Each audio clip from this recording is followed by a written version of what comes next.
There are two kinds of people who walk through Charles de Gaulle Airport with designer shopping bags, the ones who earn them and the ones who are about to discover exactly who was paying for the trip. My wife Danielle falls firmly into the second category, except she doesn't know it yet. She spent 6 figures in Paris, believing the gray-haired man back home would never notice.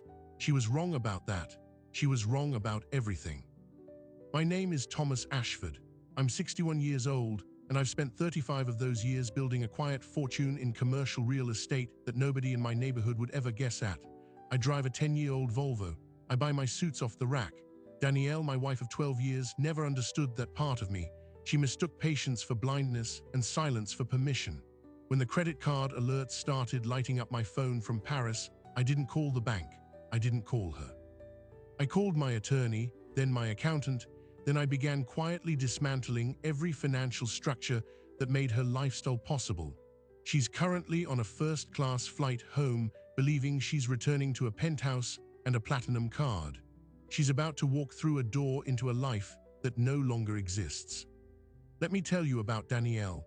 She is 43 years old, blonde in a way that looks effortless and expensive simultaneously, and in possession of a smile that can convince a maitre d' to find a table that doesn't exist.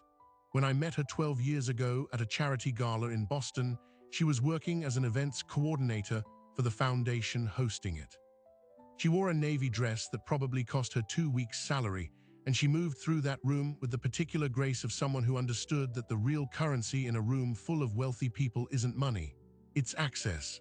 I was 49, divorced, quietly wealthy in a way that doesn't announce itself. We talked for 40 minutes about art restoration, a subject I knew nothing about, and she pretended to know everything about. I later discovered she had Googled the entire conversation 10 minutes before I walked in. That should have been my first warning. But I was lonely, and she was bright. And the thing about a man who has spent 3 decades building something from nothing is that he is uniquely susceptible to someone who makes him feel like he doesn't have to be the smartest person in the room for a few hours. We married 18 months later. I insisted on a prenuptial agreement. She signed it without hesitation, which at the time I interpreted as proof of her sincerity. I now understand it as proof that she hadn't yet calculated how much there was to take. The first 5 years were good. Genuinely, she made the house feel like a home, redecorated with taste I didn't know she possessed, entertained my business partners with a charm that opened doors I had been politely knocking on for years. I was grateful. I set up a joint account for household expenses. I gave her a platinum Amex with a generous limit. I told her she never had to ask permission for anything reasonable. The word reasonable is where everything eventually collapsed. Because reasonable to a man who grew up in a 2-bedroom apartment in Hartford, Connecticut, with a father who worked double shifts at a printing plant, means something fundamentally different than reasonable to a woman who grew up watching her mother marry 3 times, each husband wealthier than the last, and learned early that security is something you extract before it extracts you. The spending began slowly, a handbag here, a weekend spa retreat there, nothing that set off alarms. Then around year 7 the pace changed. It wasn't dramatic at first, just a slight acceleration, like a car that begins rolling downhill and the driver doesn't touch the brake because the decline is so gentle you barely feel it. She opened a separate credit card in her name but linked to my credit profile. She didn't think I would notice. She was wrong about that. I notice everything. That's not a boast. It's the reason I have what I have. When you've spent decades negotiating commercial leases and structuring property acquisitions, your brain learns to spot anomalies in a column of numbers the way a conductor hears a single out-of-tune violin in a 70-piece orchestra. The first card was a Chase Sapphire. The second, 6 months later, was an American Express Platinum she applied for using our joint address. By the time I began documenting in earnest, she had 4 separate lines of credit I hadn't authorized, 2 department store cards, and a Bloomingdale's account that alone had accumulated $17,000 in 90 days. But here's the thing about financial infidelity that most people don't understand. It's not the spending that destroys trust. It's the secrecy. It's the realization that the person across the dinner table has constructed an entire parallel financial existence, complete with billing addresses and email-only statements and a separate phone number for fraud alerts. According to the National Endowment for Financial Education, more than 40% of couples with combined finances admit to hiding purchases or accounts from each other. 40%. That's not a statistic, that's an epidemic. And hidden money, the kind Danielle was burying in designer receipts and spa charges, is no different than any other secret. It grows in the dark. It feeds on silence. And by the time it finally surfaces, it has usually already metastasized into something that cannot be ignored. The total, when I finally hired a forensic accountant to trace every transaction across 18 months, came to something just north of $230,000. That's not an estimate. I have the spreadsheet. It sits in a folder in my office, organized by date, vendor, and account. I know exactly what my wife cost me. I also know it could have been worse. Then came Paris. In March of this year, Danielle announced she was taking a 10-day trip with 2 girlfriends from her book club. I didn't ask which friends. I didn't need to. By that point, I had already retained a private investigator, a man named Gerald Okonkwo, who had spent 20 years in the FBI's Financial Crimes Division and now works exclusively for people like me. Gerald had been quietly tracking Danielle's movements for 4 months. I knew the names of the girlfriends. I also knew that neither of them had booked flights to Paris. I knew who did. His name was Julian. He was 31, a fitness instructor she had met at the Equinox in Back Bay. He had a French passport and a studio apartment in the 11th arrondissement. Gerald had forwarded me photographs. I looked at them once, then filed them in the same folder as the spreadsheet. I felt what you'd expect. A cold, familiar disappointment followed by something much more practical. I had given this woman everything. Access to a life most people only glimpse through magazine pages. And she had repaid me by planning a romantic vacation with a man half my age, funded entirely by my credit line. That was the moment the plan began. I didn't confront her. That's not how I operate. I called my attorney, a man named David Chen, who has been handling my legal affairs for 17 years. David, I need you to listen carefully. I'm about to describe something, and I need you to tell me exactly what I can and cannot legally do. What I described was the systematic dissolution of my wife's financial access, joint accounts, authorized user status, emergency cards. The deed to the penthouse, which was in my name alone under a trust she didn't know existed. The cars, both registered to my holding company. David listened without interruption. Then he said 6 words, as long as it's all legal. I told him it would be, it was. The morning Danielle left for the airport, she kissed me on the cheek and said she'd bring me back something French. I smiled and told her to enjoy herself. She walked out of the penthouse in a camel coat and heels, pulling a rimless suitcase that cost more than my first car. I watched the elevator doors close. Then I poured myself a cup of coffee, sat down at my desk, and made the first of 17 phone calls that would dismantle our marriage one financial instrument at a time. The bank froze the joint checking account at 11:43 a.m. The credit card companies were notified by noon. The charge cards, all of them, were cancelled by 2. David filed the paperwork for a legal separation and an automatic temporary restraining order on marital assets by 4. Under Massachusetts law, once that order is served, neither spouse can transfer, hide, or deplete assets without court approval. What Danielle didn't know, what she couldn't know because she was somewhere over the Atlantic Ocean sipping champagne in a lie-flat seat, was that her name no longer appeared on a single account I controlled. Not one. The penthouse was legally untouchable, held in a trust that predated our marriage. The cars were corporate assets. The liquid capital had been moved into accounts she had never seen, governed by legal structures she had never thought to ask about.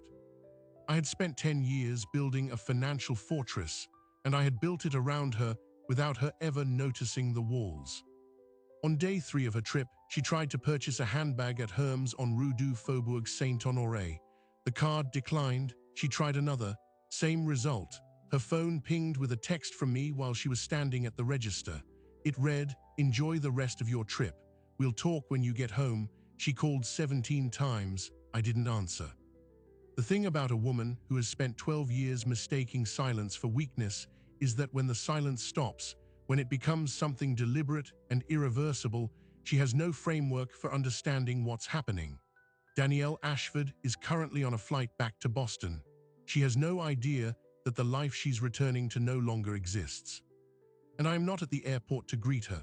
I'm at a diner 4 miles from Logan, drinking coffee and waiting for my phone to light up with the first call she makes when her credit card declines at the taxi stand. I want her to feel the ground disappear beneath her feet before I say a single word. Because the woman I married 12 years ago believed she was marrying a generous older man with a soft spot for a beautiful smile. She was wrong about that. She was wrong about everything. And the first thing she's going to learn when she steps through that door is that the man she thought she was spending into the ground was never the one holding the shovel. He was the one who owned the cemetery. The call came at 11:47 p.m., exactly 6 minutes after her flight landed. I know the time because I had been watching the flight tracker on my phone for the last hour, watching that small digital airplane crawl across the Atlantic like a bug across a window screen, and I had calculated how long it would take her to clear customs, retrieve her luggage, and walk to the taxi stand. 6 minutes. She was efficient even in distress. The screen lit up with her name. Danielle Ashford, along with a photograph of her I had never changed from our wedding day. She's smiling in it, holding a bouquet of white peonies. The irony of that image appearing right then was not lost on me. I let it ring 4 times, not out of cruelty, or not only out of cruelty. I wanted her to feel the uncertainty fully before I gave her the explanation.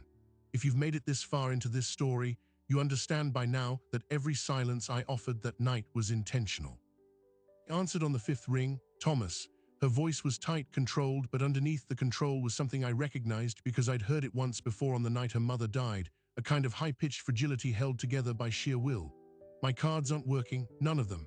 The taxi driver is waiting and I can't pay him, and the bank said. I cut her off quietly. I know I cancelled them. Silence. The kind that stretches. What do you mean you cancelled them? Every card you have, I said. The joint accounts are frozen. The penthouse access code has been changed. The cars are no longer in your name. You have no active credit lines. You have no authorized user status. I paused. Welcome home, Danielle. Then I hung up. Now I want to be clear about something. There is a version of this story where I describe the next several hours as satisfying, where I tell you that hearing her panic felt like justice, but I'm not going to do that because it didn't. What it felt like was heavier than satisfaction. It felt like the moment after a surgery you've known was coming for years. The diseased tissue is gone, but the wound is raw and the healing hasn't started yet. I sat in that diner for another 45 minutes. I ordered a slice of apple pie that I didn't eat. I watched the streetlights flicker outside the window, and I waited for the second call, which came at 12:34 a.m. This time her voice had lost its control. The cracking edges had given way to something raw. Where are you? She said. I need to see you. I need to understand what's happening. There was a pause. I'm at the penthouse. I can't get in. The doorman won't let me upstairs. He said my name isn't on the approved list. Thomas, what did you do? I want you to go to the diner on Summer Street, I said. The one near the convention center. You know which one? I'll be here. Then I hung up again. She arrived 23 minutes later. I know the exact time because I was counting. I wanted to see if she would come immediately or if she would first try to call someone, a lawyer, a friend, the man in Paris. 23 minutes meant she came straight from the penthouse. It meant she hadn't yet started working the phone. It meant, and this is important, that she still believed this was a conversation, not a verdict. She walked through the door of that diner looking like a woman who had spent 10 hours on a plane believing she was returning to one life and had instead landed inside another one entirely. Her hair was pulled back. Her makeup, the careful Parisian minimalism she had perfected over the years, was still intact, but her eyes were moving, scanning. The way prey scans when it knows a predator is nearby but can't identify the shape yet. She saw me in the corner booth. I didn't wave. I didn't smile. I simply lifted my coffee cup in a small, deliberate motion that said, I see you and I have been expecting you. She sat down across from me. Thomas, she started. I raised one hand. Before you speak, I said, I'm going to tell you a story. You're going to listen to the entire thing. Then you're going to answer exactly 2 questions. Is that clear? She opened her mouth. I repeated, is that clear? She nodded. The waitress appeared. Danielle asked for water. The waitress looked at me. I nodded. The water came. Danielle didn't drink it. She just wrapped both hands around the glass, like it was the only solid thing in the room. In 1988, I was 26 years old, working as a junior analyst at a property management firm in Stamford. My father had died 2 years earlier. He left me nothing. Not because he didn't want to, because there was nothing to leave. I told you that when we met. You said you understood it. I don't think you did. That kind of poverty forms something in a person. It teaches you that the world is not waiting to give you anything. Every advantage has to be extracted. Every opportunity has to be identified and seized before someone else gets there first. I spent 35 years doing exactly that. I bought my first building in 1993, a small office park in Worcester that nobody wanted because the roof leaked and the anchor tenant had just filed for bankruptcy. I bought it for 40% of its assessed value, fixed the roof, found a new tenant in 6 weeks, sold it 2 years later for triple what I paid. That was the beginning. She shifted in her seat. I continued. By 2004, I controlled 17 commercial properties across 3 states. By 2012, the year we married, that number was 31. I never marketed myself. I never sought press. The people who needed to know who I was knew. Everyone else just saw a gray-haired man in a 10-year-old Volvo. I preferred it that way. I wanted to build something that could withstand any storm. I wanted, he said, looking directly at her for the first time, to build something no one could take from me. And I thought I had. The thing about building a fortress, I continued, is that you can become so focused on the walls that you ignore the gate. I married you because I loved you. I want you to know that's true. It was true. I married you because you made me feel something I hadn't felt since my first marriage ended, something that felt like possibility, and I gave you access. Not to everything, because I am not a fool, and I learned a long time ago that love and financial security should overlap but never completely merge. But I gave you enough, a generous monthly allowance, a credit line most people would consider extraordinary, a home in one of the most expensive zip codes in Boston, cars, travel, a life. And in return, I asked for one thing: honesty, not obedience, not gratitude, honesty. I paused. The waitress refilled my coffee. Danielle was still gripping the water glass.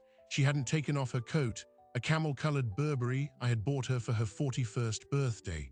The coat alone cost more than the monthly mortgage payment on the house I grew up in. 9 months ago, I said, I noticed a charge on our joint statement that I didn't recognize. It was small, $600 at a boutique in the South End. I almost let it go. But something about the vendor name felt wrong, and I have spent my entire professional life being unable to ignore things that feel wrong. So I looked deeper, and I found more. A charge at a restaurant in Cambridge on a night you told me you were at a book club meeting, a hotel in Providence. 2 nights at a bed and breakfast in the Berkshires that you never mentioned. By the time I began documenting in earnest, there were patterns I could no longer ignore. I hired a forensic accountant. Her name is Patricia Okwu. She spent 14 years at the IRS before moving to the private sector. She reconstructed your spending across 4 years, every account, every hidden card, every purchase you thought I would never see. Danielle's face had changed. The fragility was still there, but it was hardening into something else, something that looked a lot like recognition. The total, I said, was $234,861. That's not an accusation, Danielle, that's a number. I have the documentation. Then I hired someone else, a man named Gerald Okonkwo. He spent 20 years in the FBI's Financial Crimes Division. He is now a private investigator. I hired him to follow you. For 4 months, Gerald tracked your movements. He photographed your meetings. He documented the man you were with, the man you met at the Equinox, the man whose apartment you visited 17 times in the last 6 months, the man you flew to Paris to spend 10 days with while I sat in our home, the home I paid for, believing my wife was on a book club trip. Julian, I said. The name dropped onto the table like a stone. Danielle flinched, not dramatically, just a small involuntary movement that told me Gerald had been correct about everything. 31 years old, French, a fitness instructor. I don't blame you for finding him attractive. He's young, he's fit, he speaks a language I don't. But there's one thing about Julian that you should probably know. Gerald ran his financials. He has $12,000 in savings. He rents his apartment. He drives a 12-year-old Peugeot. He could not afford the dinners you two were eating, the hotel room you booked, the handbags you bought in Paris. You paid for everything, and you paid with my money. I stopped talking. The diner was quiet. The only other customer was a truck driver in the far corner eating a grilled cheese, and he was paying absolutely no attention to us. Danielle stared at me. Her eyes were wet, but she wasn't crying. She was thinking. I could see her mind working behind those eyes, calculating, recalibrating, trying to figure out which approach would work. Anger, sorrow, negotiation. She hadn't chosen yet. Then I want you to tell me what you want, she said finally. Her voice was steady now. The fragility was gone. She had decided. I realized that this was a negotiation. She thought she could still negotiate. I leaned back in the booth. I've already gotten what I wanted, I said. As of this evening, you have no access to any account I control. No joint checking, no savings, no credit cards, no emergency fund. The penthouse is held in a trust that predates our marriage. You are not a beneficiary. The cars are registered to Ashford Commercial Holdings. You are not an officer, director, or shareholder of that corporation. I paused. You have whatever is in your personal checking account. From what I understand, that's approximately $4,300. And your Louis Vuitton luggage, of course. You can keep the luggage. The color drained from her face slowly, like water draining from a sink. Thomas, she said, you can't do this. I already have, I said. And here is the part that I need you to hear very carefully, because what I've described so far is just the financial separation. That's what I can do without lawyers. What comes next depends on you. I reached into my jacket. I pulled out a folder, not cream-colored, not dramatic, just a plain manila folder unmarked. I placed it on the table between us. Inside this folder are three things.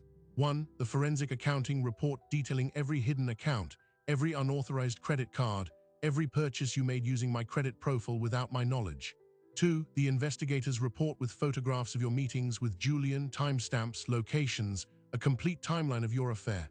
3. The Massachusetts statutes regarding financial fraud, identity theft, and fraudulent use of a spouse's credit information. I paused. Under Massachusetts law, opening a credit card in someone else's name without their consent is not just a marital offense. It is a criminal one. The unauthorized accounts you opened total 4 separate credit cards and 2 department store lines.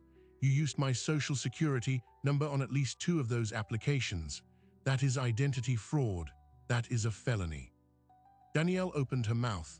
No sound came out. I continued quietly. I have not filed a police report. I have not contacted the district attorney's office. I have not done any of the things that I am legally entitled to do because I wanted to give you the opportunity to hear this from me directly. But make no mistake, Danielle, those reports are drafted. The evidence is organized. My attorney, David Chen, is waiting for a single phone call. If I make that call, you will not be negotiating with me from a diner booth. You will be negotiating with a prosecutor from a holding cell. I let that sit between us. The folder, still unopened, sat on the Formica tabletop like a device with a timer neither of us could see. She didn't reach for it. She just looked at me. The look on her face was not one I can easily describe. It wasn't anger. It wasn't sorrow. It was the particular expression of a person who has spent years believing she was the smartest person in every room and has just discovered, in a single 12-minute conversation, that she was never even in the room at all. What do you want from me? She whispered. That, I said, is the wrong question. I leaned forward. The right question, the one you should have been asking yourself from the moment we met, is what I have always wanted from you. And the answer is nothing. I never needed your money. I never needed your connections. I needed one thing. I needed to know that when I came home every night, the person sitting across from me was someone I could trust. And you never were. Not from the beginning. Not even once. Now, I said, sitting back, here is what happens next. You will leave this diner. You will find somewhere to stay tonight because you are not coming back to the penthouse. Tomorrow morning, David Chen will contact you with the terms of a divorce settlement that I have already drafted. You will review those terms. You will sign them. You will accept the $4,000 in your checking account and whatever personal belongings you can fit in your luggage, and you will walk away. And if you don't, I said, if you decide to fight this, if you hire an attorney, if you try to contest the asset distribution, if you attempt to access any account that I have frozen, I will open this folder. I will walk it directly to the Suffolk County District Attorney's office, and I will cooperate fully with whatever investigation follows. Danielle sat perfectly still for a long moment. The truck driver in the corner paid his bill and left. The waitress was wiping down the counter. Outside, the city was dark and quiet, the way cities get after midnight, like the whole world is holding its breath. Then she did something I had not anticipated. She smiled. Not a warm smile, not a pleading smile. A cold, small, razor-thin smile that seemed to come from somewhere I hadn't seen before. You think you've won, she said. Her voice was different now. The fragility was gone. The negotiation was gone. What was left was something harder and older and much more familiar than anything she'd shown me in 12 years. I don't think I've won anything, I said. I think I've simply stopped losing. She stood up. She picked up her handbag, not the Hermes she'd tried to buy in Paris, an older one, black, simple, the one she'd carried for years before the spending accelerated. She looked down at me, and that's when she said it. The thing that made me realize, even after everything I had uncovered, even after Gerald's reports and Patricia's spreadsheets and the 4 credit cards and the French fitness instructor, that I had still missed something important. You're not the only one who knows things, Thomas, she said. You're not the only one who keeps records. She looked at the folder on the table. The one you should be worried about isn't in there. Then she turned around and walked out of the diner. I watched her through the window. She got into a car, not a taxi, a black Lincoln Town car that had been parked across the street, its engine running. She didn't drive it herself. Someone else was behind the wheel. I couldn't see who. The car pulled away into the Boston night, and I sat alone in that diner booth with a cold cup of coffee and a manila folder and a question I couldn't answer. What did Danielle Ashford know that I didn't? And who, after 12 years of marriage, was waiting for her in that car? I didn't sleep that night. After Danielle's car pulled away from the diner, I sat in that booth for another hour, nursing cold coffee and running her final words through my mind like a code I couldn't crack. You're not the only one who knows things, Thomas. You're not the only one who keeps records. The one you should be worried about isn't in there. The folder she had pointed to contained everything I had on her. Patricia's forensic accounting, Gerald's surveillance photographs, the credit applications she'd signed with my social security number. If her leverage wasn't in there, then where was it? And who was the man in the town car? I called Gerald Okonkwo from the diner parking lot at 2:15 in the morning. Gerald, I said when he answered, his voice still rough with sleep, I need you to run something. A black Lincoln Town car, late model, Massachusetts plates. It was waiting for Danielle outside the Summer Street diner 40 minutes ago. Someone was driving it. I need to know who. He didn't ask questions. This is why I hired him. Gerald had spent 2 decades watching financial criminals make exactly one mistake, the one they make right at the end when they think they've gotten away with everything. He understood that the window right after a confrontation was when people moved fastest, and people who moved fast made mistakes. I'll have something by morning, he said. Go home, get some rest. I didn't go home. I couldn't. The penthouse felt like a crime scene, and I was both the detective and the perpetrator. Instead, I drove to my office in the Seaport District, let myself in with my keycard, and sat in the dark with my computer screen glowing, pulling up every document I had on Danielle, every account, every transaction, every photograph. I was looking for the thing I had missed. At 5:48 a.m., Gerald called back. The town car, he said, is registered to a holding company called Blackstone Executive Services. It's a small operation, 3 cars, based in Newton. The company is owned by a man named Arthur Delacroix. The name stopped me cold.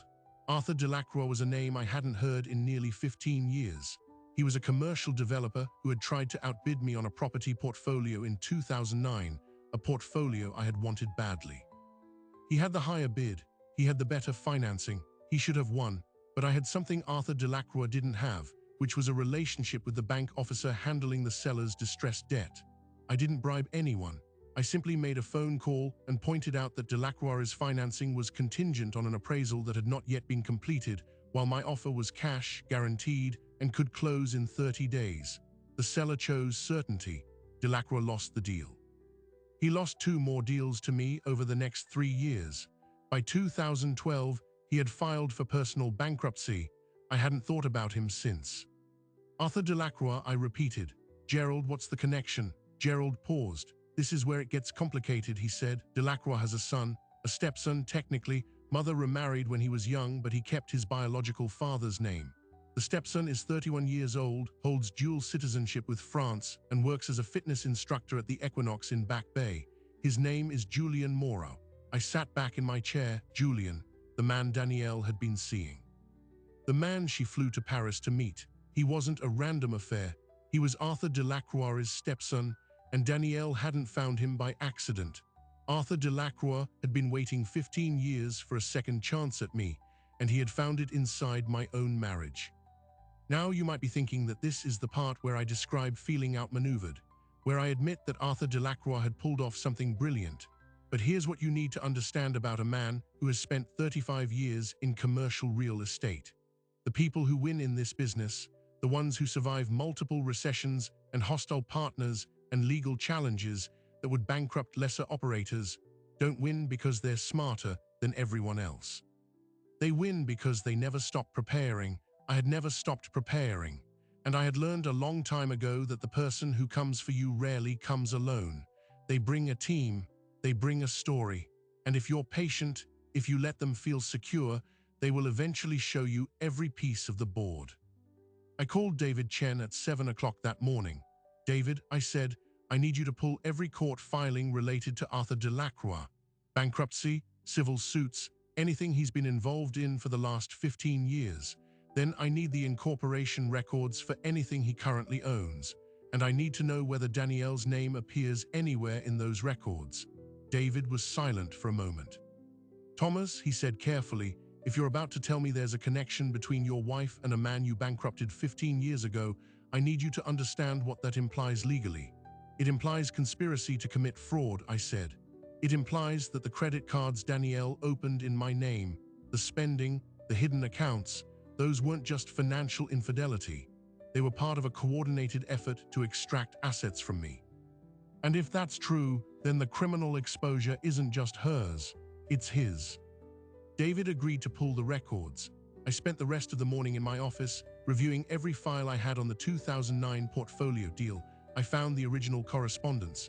The bank officer's name was Harold Finch, and I hadn't spoken to him in over a decade. I called his former office. Harold had retired, but his assistant forwarded me a number. I left a message. Then I called Gerald again. I need you to go deeper on Julian Moreau, I said, travel records, financials. Who paid for his flight to Paris? Where the money came from? I need to know whether Arthur Delacroix has been funding his stepson's relationship with my wife. Gerald found the connection in 4 hours.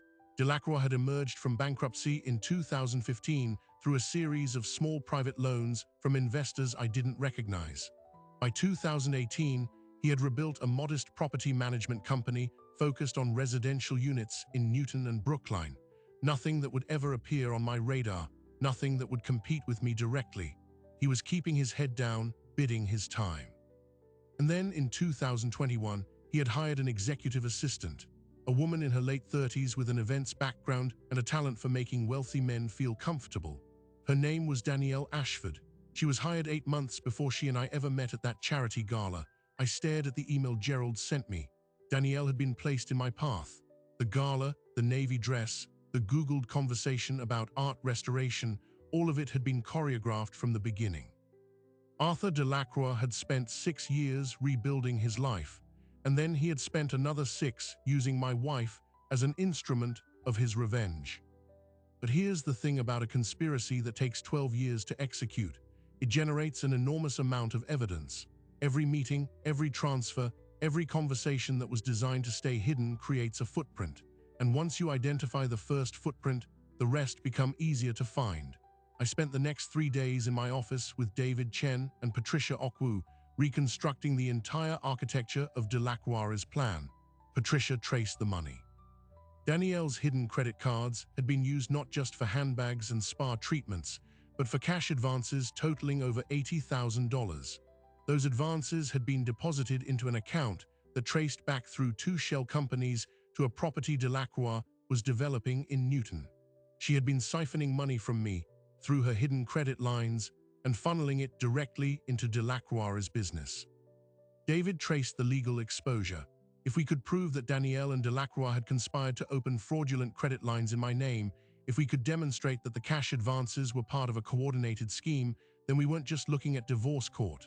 We were looking at federal wire fraud charges, conspiracy to commit bank fraud, identity theft across state lines, the kind of charges that don't end in settlements.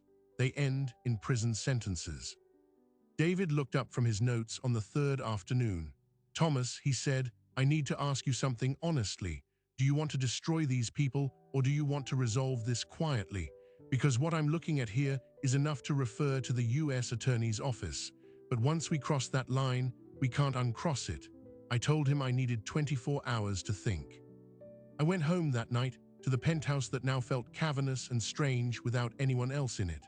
I stood in the closet where Danielle's clothes still hung, rows of designer pieces she hadn't taken to Paris because she'd planned to buy new ones. I looked at her jewelry box, the one I'd had custom made for our 5th anniversary. Inside, among the pieces I'd given her over 12 years, was a small USB drive. It was taped to the underside of the lid, hidden in a way that suggested it had been there for a long time. I pulled it out. I plugged it into my laptop, and I found what Danielle had been talking about at the diner. The thing she said wasn't in the folder. The USB drive contained 14 documents. Some were photographs, some were spreadsheets, some were scanned copies of letters and agreements, all of them related to one thing: the 1993 office park purchase in Worcester, the deal that had launched my entire career, the one where I had bought a distressed property for 40% of its assessed value, fixed the roof, found a new tenant, and sold it 2 years later for triple what I paid. That was the story I'd told myself for 30 years, the story I'd told Danielle at that diner booth. The documents on the USB drive told a different story. The original seller of that property had been an elderly man named Walter Kessler. He was 74 years old, recently widowed, suffering from the early stages of dementia. He had inherited the property from his father, and it was his only significant asset. The roof did leak. The anchor tenant had gone bankrupt. But the property was assessed at $1.2 million, and I had bought it for $480,000. I had done it by convincing Walter Kessler that his property was nearly worthless, that the environmental remediation alone would cost him hundreds of thousands, that he was lucky to have any offer at all. None of that was true. The environmental report I showed him was fabricated. The competing offers I claimed existed were ghosts.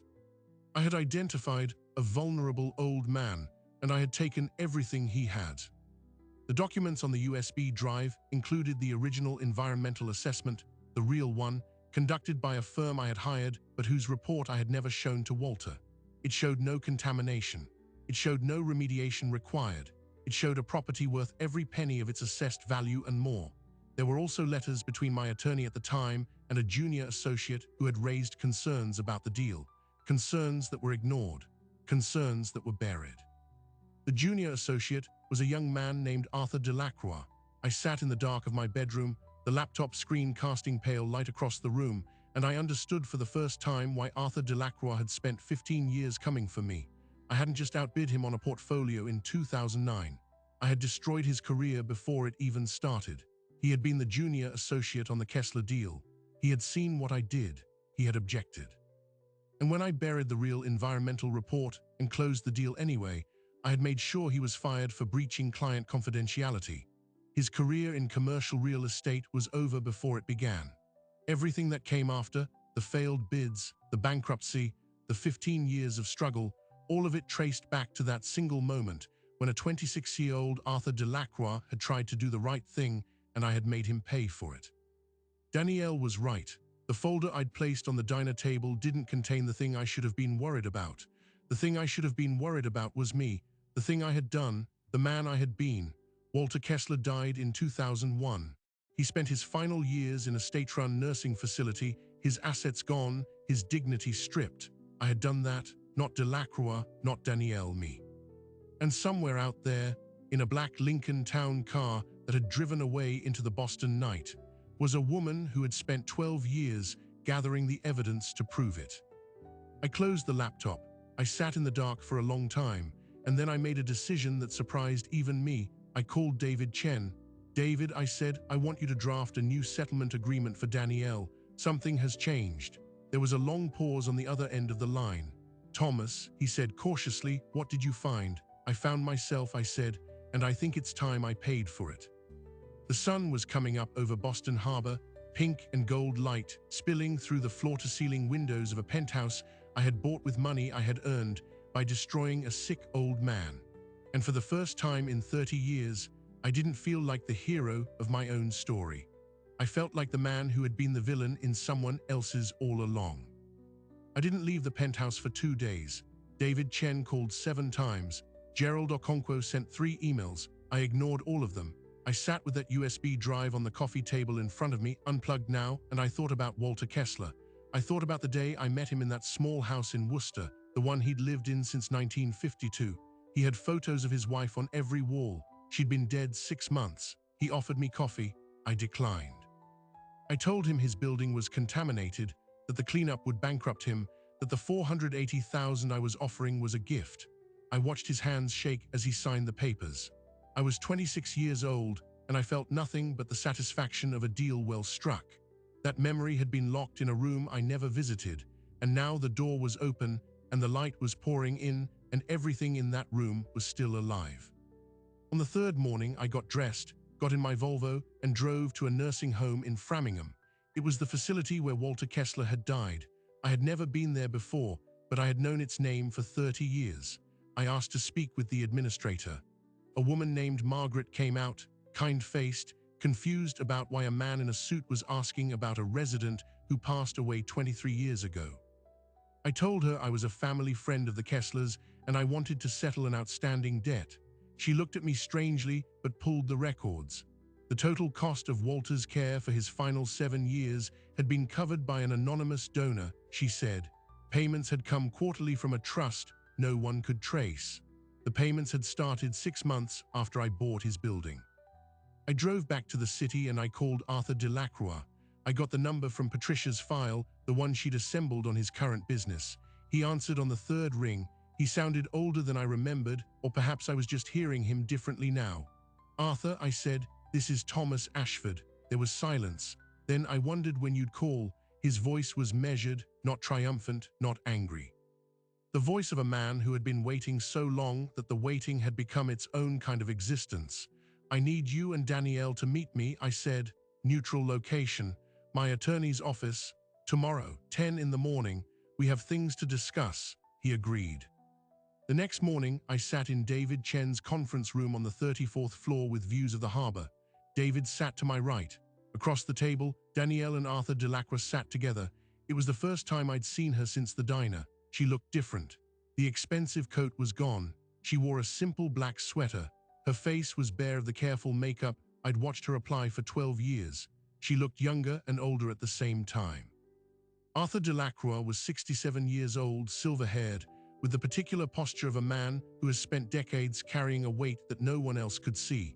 He and I had last been in a room together in 2009, when I'd outbid him on a portfolio, and he'd walked out of a closing with nothing. He'd been angry then, now he just looked tired. I placed the USB drive on the table. Danielle's eyes went to it. Arthur's didn't. I want to start with an acknowledgement, I said. 30 years ago, I did something that was not merely unethical, it was cruel. I exploited a vulnerable old man. I falsified an environmental report. I destroyed Walter Kessler's financial future.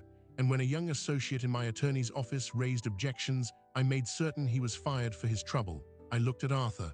That associate was you. He gave a small, almost imperceptible nod. The career you might have had, the life you should have built, I took that from you. I am not going to apologize because the word is too small for what I did. But I am going to tell you that I have known what I did every single day for 30 years, and I have been making payments on a debt you didn't know existed. I slid a document across the table. It was the quarterly trust disbursements to the Framingham nursing home, dated from 1994 to Walter Kessler's death in 2001. I had established the trust through a third party, untraceable, because I was too much of a coward to attach my name to it. But the payments had been made, every month, for 7 years. Arthur picked up the document, he read it, his jaw tightened. You paid for his care, he said. Not all of it, I said. Medicare covered a portion, but I covered what Medicare didn't. I also purchased a burial plot for him next to his wife. And when his daughter, who lived in Oregon and had been estranged from him for years, came to settle his affairs, I arranged for an anonymous cashier's check to be delivered to her. $50,000. She never knew where it came from. Danielle stared at me. Why are you telling us this? Because I want you to understand something, I said. You're not the only one who knows things, and you're not the only one who keeps records. That USB drive contains the original environmental assessment. It contains letters. It contains evidence of what I did. I paused. But I don't think you found it by accident, Danielle. I think Arthur gave it to you. Arthur's eyes met mine, and something passed between us, the recognition that we were both men who had spent decades building cases against each other. Yes, he said, I gave her everything I had from the Kessler file. I kept copies of those documents for 30 years, waiting for a moment when I could use them. And when I met Danielle, I saw my opportunity. Here's how it happened, I said quietly. You hired her as your assistant. You learned about the charity gala I was attending. You sent her there with specific instructions to meet me. She did. We married. And for 12 years, she fed information back to you while systematically opening credit lines in my name and funneling the cash advances into your rebuilding fund. Arthur's expression didn't change. Danielle looked down at her hands. That's the story, is it? I said. Not quite, Arthur said. The original plan was simpler. Danielle was supposed to document your lifestyle, find your vulnerabilities, give me something I could use. But the longer she stayed, the more she saw the way you treated her, the way you controlled the money, the way you made sure she never had access to anything that was truly hers. She wasn't your wife. She was a guest in your fortress. And she realized that walking away meant walking away with nothing. So we accelerated. The hidden credit cards, the cash advances, the move to Paris. We were planning to drain enough to start over, somewhere you couldn't reach. Julian was going to help her establish residency in France where your legal reach was limited. And the affair, I said, looking at Danielle, was that real or was that part of the plan? She didn't answer for a long moment. Then quietly she said both. Julian was kind to me, that was real. But Arthur is the one who introduced us. He wanted someone young and attractive, someone who could make you feel the betrayal personally. He wanted you to hurt the way he hurt. Arthur, I said, turning back to him, I understand revenge. I've spent 30 years understanding it. But I need you to hear what I'm about to say. I opened a second folder, the one I'd brought from my office. Inside this folder is the forensic accounting of everything Danielle and you have done for the past 6 years. The fraudulent credit applications, the cash advances, the shell companies you used to launder the money into your property business. The total is just over $230,000. Under federal law, that amount of coordinated financial fraud across state lines carries a maximum sentence of 30 years. Wire fraud alone is 20 years. Identity theft adds another mandatory minimum of 2. You and Danielle could both go to prison for the rest of your lives. Arthur's face tightened. Danielle's eyes went wide. But I also have the Kessler file, Arthur said. You'll destroy yourself if you come after us. I nodded. I know. That's the interesting thing about mutually assured destruction. Nobody wins. So I'm not here to threaten you. I'm here to propose something else. I leaned forward. I have drafted a divorce settlement for Danielle that gives her precisely what the law would give her if we had a clean separation. Half the marital assets, which is substantially more than the $4,000 in her checking account. It comes to roughly $1.2 million after 12 years of marriage. She will not face criminal charges. She will not be publicly named. She will take that money and she will leave Boston. In exchange, she will sign a full release of any claims against me, past or future. She will return all documents related to the Kessler matter, and she will never speak of this to anyone. Danielle stared. You're giving me a settlement. You're not punishing me. I've spent 30 years punishing people, I said, including myself. I'm tired. She looked at Arthur. He was staring at the document in front of him, the one that outlined the fraud charges.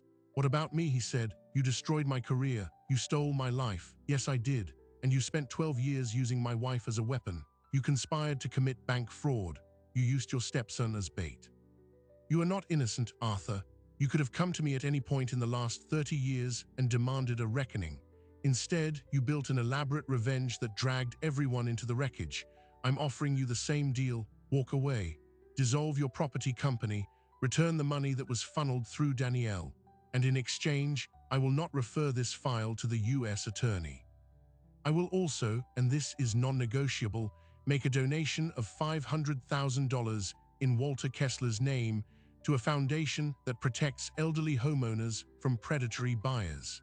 His name will be remembered for something other than what I took from him.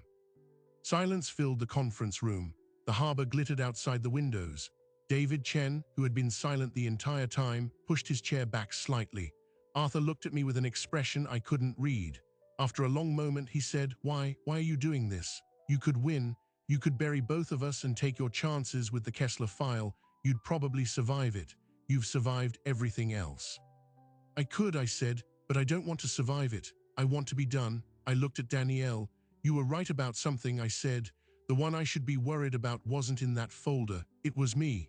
I've been carrying Walter Kessler for 30 years, and I'm tired of carrying him. I'm putting him down. I'm putting all of it down. Arthur Delacroix signed the agreement first. His hand trembled slightly, but his signature was firm. Danielle signed next. She didn't look at me. When it was done, she gathered her handbag, the old black one, and stood.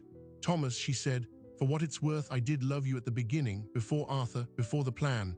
For about a year it was real." I looked at her. "I know," I said. "That's the part that always made it hardest." She walked out. Arthur followed. The door clicked shut, and I sat in that conference room with David Chen and a pile of signed papers, and a view of a city I had helped build with money I had stolen from a dying man. The settlement transferred the following week. Danielle took the money and moved to California, where her sister lived. Arthur Delacroix dissolved his company and retired to a small house in Vermont. Julien Moreau, I later learned, returned to France and opened a cafe in Lyon with money his stepfather provided, the last of the funds that hadn't been returned. Gerald Okonkwo finalized his report, and I placed it in a safe deposit box along with the USB drive. I kept both, not as weapons, but as reminders. And Walter Kessler, his name now sits on a plaque in the lobby of a nonprofit in Worcester that helps elderly homeowners avoid predatory buyers. The foundation I funded with the $500,000 has helped 63 families keep their homes over the past year alone. I attend the annual fundraiser every October. I don't tell anyone who I am. I just write a check and listen to the stories of people who almost lost everything and didn't because someone was watching. Someone who understood the cost. That someone isn't a hero. I'm not going to pretend I've been redeemed by a single act of charity, but I will tell you this. For the first time in 30 years, when I walk into a room, I don't feel like a man with a secret. I feel like a man who finally paid the toll, and that is worth more than every building I ever bought. Here's what I've learned about revenge. It doesn't end. It just changes hands. Arthur Delacroix spent 30 years carrying what I did to him, and for a long time, I thought that made him the villain of this story. But the truth is messier than that. He was a man who tried to do the right thing once and had his life destroyed for it. I was a man who did the wrong thing and spent 3 decades pretending it was just business. Danielle was a woman caught between two men who were both using her, even if she made her own choices along the way. Nobody in this story is innocent. Not Arthur, not Danielle, and certainly not me.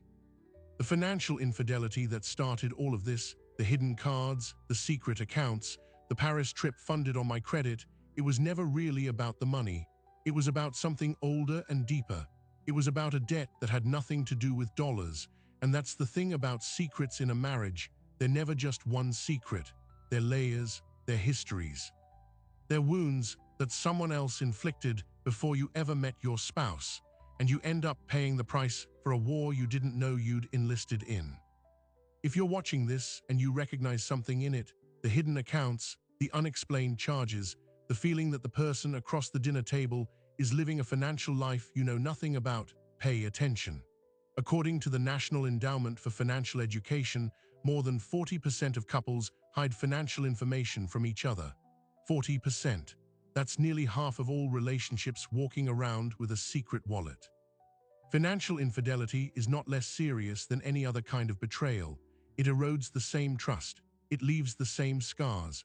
And the research from Kansas State University shows that money arguments are the strongest predictor of divorce. Stronger than arguments about children, stronger than arguments about intimacy. Money is never just money, it's power, it's control, it's the story we tell ourselves about what we deserve. I don't know if I've been redeemed. I don't think redemption works like a transaction where you pay a certain amount and the debt is cleared. I think it works more like a room you agree to sit in. You don't get to leave, you just get to make the room a little more honest over time. Walter Kessler's name is on a plaque now. 63 families kept their homes. That matters, but it doesn't erase what I did. It just means I finally stopped running from it. If this story meant something to you, if it made you think differently about the secrets we keep and the prices we pay, do me one favor. Subscribe to this channel. It costs you nothing, and it tells the algorithm that stories like this deserve to be told. Most people watch without ever hitting that button. Be part of the ones who do. And if you're sitting on a secret right now, financial or otherwise, ask yourself what it's costing you to keep it. because the cost is never just yours. It radiates outward. It touches everyone who trusts you. And one day, long after you've forgotten you buried it, someone will dig it up and place it on a table between you and everyone you love. I'm Thomas Ashford. I drive a 10-year-old Volvo. I wear suits off the rack. And I am finally, after 35 years, a man who doesn't flinch when he looks at his own reflection. That took longer than building any fortune I ever made. And it was worth more. Thank you for listening.